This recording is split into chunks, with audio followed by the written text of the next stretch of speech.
you may have twins. Wait, what do you mean we may have twins? And we were listen, we didn't know what to do with ourselves. We're just like, no, this can't be real. Twins.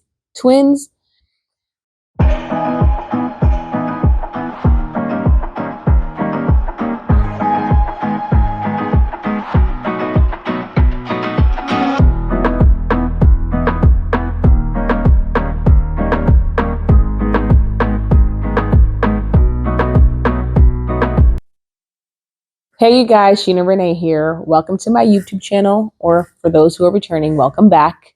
So I'm going to be talking about my childbirth experience, just the pregnancy experience on a whole and childbirth. That's what I'm going to be talking about today for my first one, not even my second child, my first one, because I found out a lot of things during that time. And honestly, compared to my second one, it was super smooth sailing. I had no issues.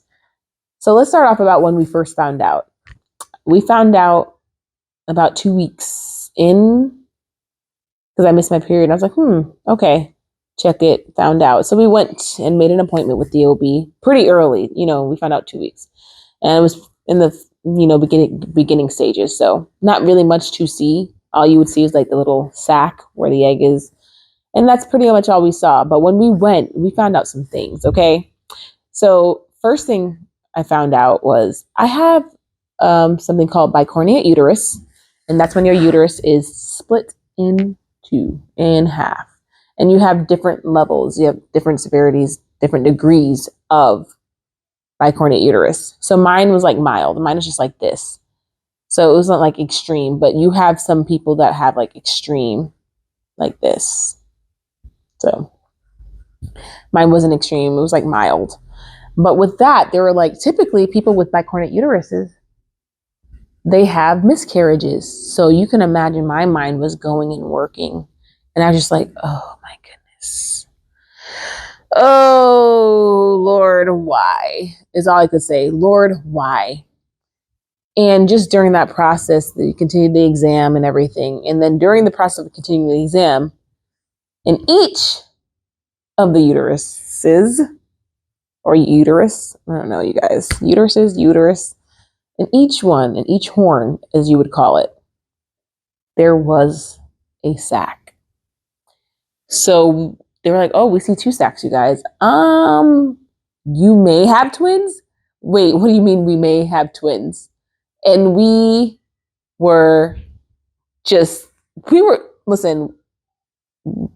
know what to do with ourselves. We're just like, no, this can't be real. Twins. But they said it may or may not be a thing, because one could be a pseudosac. It's just like a little fake pouch that's just there, and it will go away on its own over time. And then one can be a legit pregnancy.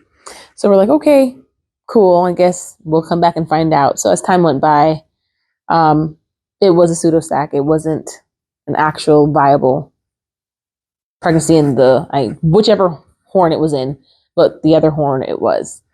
And we were like, okay, we can deal with one baby, but twins, we weren't ready for that, but one baby. And just during that process, I was trying not to stress out or focus on the fact that they said, usually people with bicornuate uteruses can have miscarriages. I was just like trying to put that in the back of my mind and not stress out about it. And that would limit certain activities that I would do, because I wanted to be cautious just in case, I triggered something. Listen, I didn't know much about it, okay? I didn't know what was possible to happen. But with that being said, the pregnancy experience itself, honestly, overall, wasn't as bad. During the first trimester, I had no appetite, so I was losing weight. But then once I hit the second trimester, I was able to get my appetite back, but I didn't want any sweets. I wanted no sweets whatsoever. But then the third trimester, that was when I wanted all the junk. I literally even had my husband go buy a full cake, okay, from the bakery, like a full sheet, because that's what I wanted. That's what I was craving. And then during the process, all I really ate too during that process was plantain. I say plantain, you guys, because my parents are Caribbean, okay? We don't say plantain. My husband does because he's of African descent. But he's over there looking, talking about it's plantain. It's plantain, okay? It's okay. It's plantain. That's all I ate. Plantain and eggs. And for those who are familiar with that, I will say, I don't know if most Caribbean islands do that with plantain and eggs, but in the Jamaican culture, in our household anyways, we did plantain and eggs. That's what we loved. And now my children, that's all they eat most of the time too, plantain and eggs, because that's all I ate for most of my pregnancy. So good. Fun fact though, with the whole plantain and egg things, with the plantain itself, I typically just fry it and eat it when it's sweet. But I discovered the whole adding salt to it because of my husband. At first, I was just like, ew, no. But now I'm so accustomed to it, I can't eat it any other way. So now when I taste plantains without salt on it, I'm just like, where's the salt? I need that sweet, savory taste type thing going on. But yeah, that's all I ate. So honestly, overall, the first pregnancy wasn't bad at all. Like just the experience of going through it, like it wasn't bad. And the fact that I'm talking about this now, she's here. Like she's 5, didn't have the miscarriage. So I call her my miracle baby, my rainbow baby, because they said, once again, because of the bicornuate uterus, she's not supposed to be here. But look, she's here. Only God. Okay? Only God. But delivery time, it was good. It was good. I felt bad because when I was feeling the contraction and everything, I was literally telling my mother not to touch me. I said, please don't touch me. Stop. Don't touch me. And then I was like, I'm sorry in the middle. I'm just like, don't touch me. I'm sorry. Because I was like so emotional all over the place. I felt bad for telling her not to touch me. And she's like, okay. And then my husband, he still has a mark till this day. I cut the back of his hand. And he's looking at me again because I really did. I cut the back of his hand. I dug in so deep. But she's a Christmas baby. She's here. And like I said, overall, it was a fairly quick. There was no complications. Thank God for that. Actually, no, kidding. They told me if I didn't push out in time, her oxygen levels were going low. So it was that I had to keep trying because I would have to be rushed into an emergency C-section because her oxygen levels were dropping.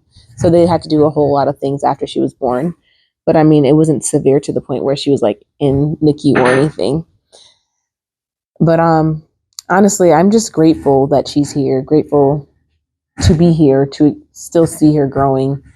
And honestly, best experience I've ever had for my pregnancy, my first pregnancy. A lot of people don't have that same experience. Everyone is different. But listen, second one was definitely different. And that's going to be a story for another time. A whole nother story because baby, okay. But you guys, that's all I have for you today. That was my experience, my journey through it all. I hope you guys enjoyed. Go ahead, like, comment, and subscribe. I definitely want to hear from you guys. What was your experience like? Tell me, was it easy? Was it rough? I would love to hear it. And then I hope you guys come back to hear about my second one because that one, like I said, that was a doozy. Honestly, I think people were like, I should have said something. I should have done a lawsuit, whatever the case might be, because it was a lot. It was a lot. But once again, thank you for coming to my channel. I hope to see you guys again. Bye.